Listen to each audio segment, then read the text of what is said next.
Hello and welcome to this episode of the Handshake. My name is Amal Chowdhury and today we will be talking about how U.S India defense ties are growing closer.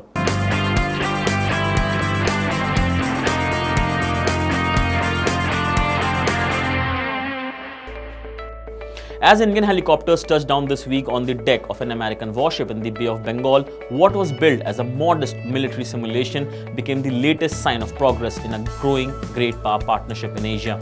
The United States and India on Thursday will conclude the first land, sea and air exercise in their history of military exchanges, a step forward in White House efforts to deepen defense cooperation between the countries. The exercise Tiger Triumph brought together 500 American Marines and sailors and about 1,200 Indian soldiers, sailors and Air Force personnel to train side by side for 9 days. While the official focus was to prepare for rescue operations and disaster responses, it also included search and seizure training and live fire drills. The staging of the joint training completes one of the goals of a defense pact the two countries signed last year. In addition to the exercise, the agreement allows for the transfer of advanced weaponry and communication systems to India. The only other country with which India has held similar exercises involving three branches of its armed forces is Russia.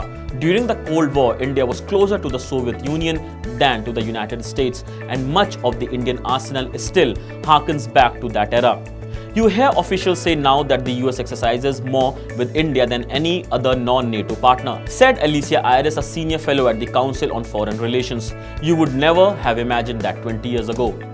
The drills ending this week followed the 15th cycle of a separate training mission, the Yuddh Abhyas exercise, an annual peacekeeping practice between the two countries' armies that was held this year in September at Joint Base at Lewis McChord in Washington state. It involved close to 700 troops as the White House grapples with security challenges in Asia, including nuclear talks with North Korea and fears of growing Chinese technological prowess.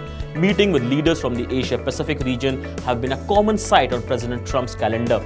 State visits with Prime Minister Shinzo Abe of Japan and Prime Minister Scott Morrison of Australia have been both ranked among Mr. Trump's most visible diplomatic events over the past year. But increasingly in recent years, the Trump administration has placed its bet that India, which has historically represented a regional challenge in its own right, is quickly becoming a key player in the larger American strategy in Asia. That does not mean significant issues do not bedevil the United States-India relationship. In particular, the tense standoff over Kashmir with Pakistan. Both nations have nuclear arms. The United States and India have long shared common strategic goals and concerns about growing Chinese influence in Asia. But meaningful cooperation has often been sidetracked by points of contention, like India's decision to move ahead with a deal to buy a Russian missile system known as the S-400 in violation of American sanctions. The specter of Russian weapon sales to any ally has also roiled Washington's relationship with Turkey. According to data from the Stockholm International Peace Research Institute, exports of American weapons to India from 2013 to 2017 increased 557% over the previous 5 years period. American arms sales to India currently stand around $18 billion and could climb after the approval of a deal on Wednesday to allow India to buy $1 billion worth of naval guns and ammunition. So this is it from this episode of The Handshake. For more such videos, keep watching MyNation.